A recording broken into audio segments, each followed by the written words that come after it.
Hello everyone, welcome back. Today as well we have got you another video. In this video I'll show you how you can simply go ahead and unmatch someone on OkCupid. But before that, please do make sure to like our video, subscribe our channel, and yes, without any further delay we'll simply go ahead and step into our video.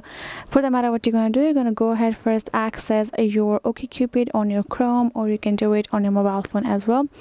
Once you've done so, you can find this kind of interface with all of the options given on top. What you're going to do, if you want to like to unmatch, if you're having second thought after liking some profiles, you can first thing go ahead, tap on this heart icon on top and tap on this you like option. Now we can see the people that I have liked. Let's say I have changed my mind about the person.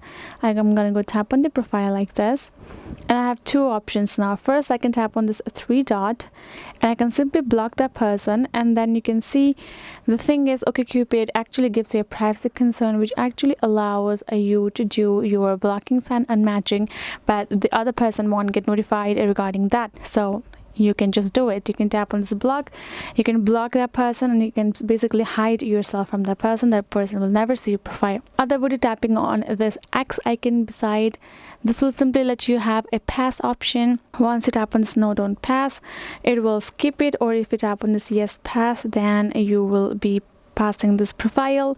You can say you do not have any people that you like, or you can go to this chat section and simply tap on that person's profile already if you have chats, and tap on the three dot as I've showed you and block them. So this will be it, guys. Hope this video was helpful to you all. Thank you so much, and I'll see you guys in our next video.